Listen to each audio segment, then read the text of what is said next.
Hi అండి, welcome to my channel. Thank you for watching this video. Kindly subscribe the channel and support me.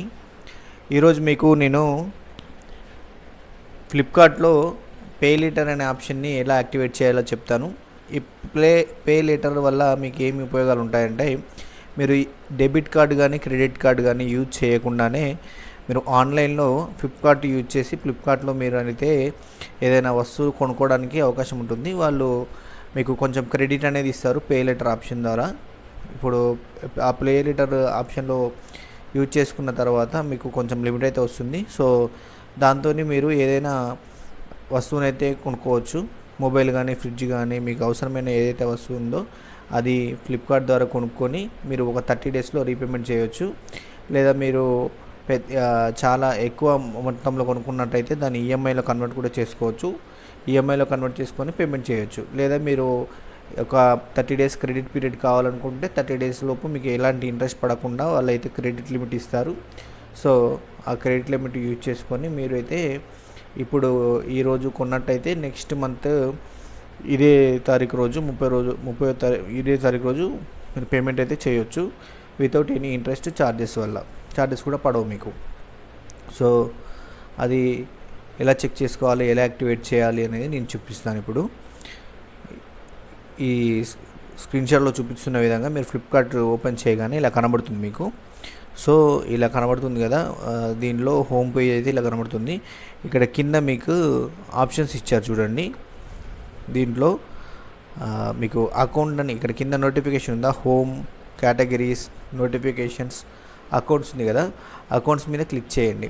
Account మీద click చేసిన తర్వాత మీకు ఇట్లా ఇంకొక వేరే పేజ్ అయితే ఓపెన్ అవుతుంది. ఇందులో మీరు order details, calls, help centre, coupon, wish list అని అక్కడ పైన ఉంటుంది కదా. కింద చూస్తే క్రెడిట్ ఆప్షన్స్ అని ఉంటాయి. సో దీనిలో personal loan, Flipkart axis bank credit card అని. ఈ third option Flipkart pay letter ఉంది కదా.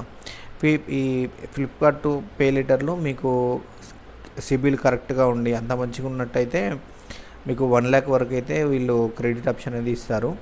సో మీరు దీన్ని యాక్టివేట్ చేసుకోవడానికి ఫ్లిప్కార్ట్ పే లెటర్లో దాని మీద క్లిక్ చేయండి. దాని మీద క్లిక్ చేసిన తర్వాత మీకు ఇంకో విండో ఓపెన్ అవుతుంది. విండో ఓపెన్ అయ్యి అందులో మీకు pan card, Aadhaar card details అనేవి అడుగుతాయండి. సో మీరు పాన్ కార్డ్ నెంబర్ ఎంటర్ చేయండి. పాన్ కార్డ్ నెంబర్ ఎంటర్ చేసిన తర్వాత ఇక్కడ టర్మ్స్ అండ్ కండిషన్ ఉంది కదా, దాని మీద టిక్ మార్క్ చేయండి. టిక్ మార్క్ చేసిన తర్వాత యాక్టివ్ ఇన్ 30 seconds అని ఇక్కడైతే ఇది యాక్టివేట్ అవుతుంది. మీకు నార్మల్గా మీరు ఇక్కడ క్లిక్ చేయకపోతే మీకు అది ఎనబుల్ అనేది అవ్వదు. సో ఇది క్లిక్ చేసిన తర్వాత ఇది యాక్టివ్ ఇన్ 30 seconds అనేది ఎనబుల్ అవుతుంది. సో అది ఎనబుల్ అయిన తర్వాత మీరు దాని మీద క్లిక్ చేయండి. దాని మీద క్లిక్ చేసిన తర్వాత మీకు ఆధార్ నెంబర్ ఎంటర్ చేయమని అడుగుతుంది. సో ఆధార్ నెంబర్ ఎంటర్ చేయండి. ఆధార్ నెంబర్ ఎంటర్ చేసిన తర్వాత కంటిన్యూ మీద క్లిక్ చేయండి. ఇక్కడ చూస్తున్నారా, ఇది partnership in IDFC first bank అని.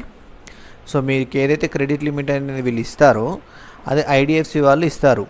ఫ్లిప్కార్ట్ వాళ్ళు ఐడిఎఫ్సి బ్యాంక్ వాళ్ళతో లింక్ ఉంది. సో మీరు ఏదైతే లిమిట్ వస్తుందో అది ఐడిఎఫ్సి బ్యాంక్ నుంచి మీకైతే కన్ఫర్మేషన్ మెసేజ్ అనేది వస్తుంది. మీరు ఆధార్ కార్డ్ నెంబర్ ఎంటర్ చేసిన తర్వాత కంటిన్యూ మీద క్లిక్ చేయండి. కంటిన్యూ మీద క్లిక్ చేసిన తర్వాత మీకు ఒక ఓటీపీ వస్తుంది. మీకు ఈ ఓటీపీ అనేది ఆధార్ కార్డు రిజిస్ట్రేషన్ నెంబర్ ఏదైతే ఉందో, ఆధార్ కార్డులో మీరు ఏదైతే మొబైల్ నెంబర్ ఇచ్చారో ఆ మొబైల్ నెంబర్కి మీకు ఒక ఓటీపీ అనేది వస్తుంది. ఓటీపీ ఎంటర్ చేయండి.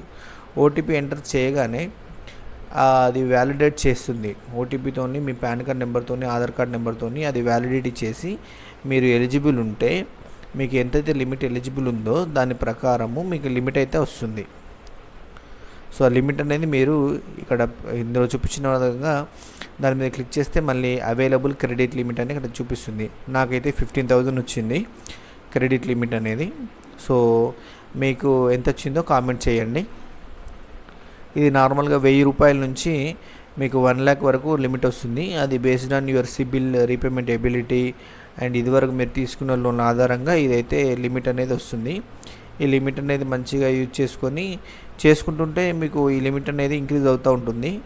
మీరు ఏదైనా ఇది యూజ్ చేసుకొని కొనుక్కున్న తర్వాత ఒక 3 సార్లు మీరు సరిగ్గా టైం కట్టినట్టయితే ఈ లిమిట్ అనేది నెమ్మదిగా ఇంక్రీజ్ అవుతూ ఉంటుంది. అప్ టు 1 lakh వరకు ఇంక్రీజ్ అవుతుంది. సో ఈ వీడియో మీకు నచ్చినట్టయితే సబ్స్క్రైబ్ చేయండి. లైక్ చేయండి, షేర్ చేయండి, కామెంట్ చేయండి. అలాగే ఈ అమౌంట్ ఒకవేళ మీకు విత్డ్రా చేసుకోవాలంటే ఎలానో నేను ఇంకో వీడియో చేస్తాను. అప్పటి వరకు నన్ను సబ్స్క్రైబ్ చేసుకొని ఉండండి.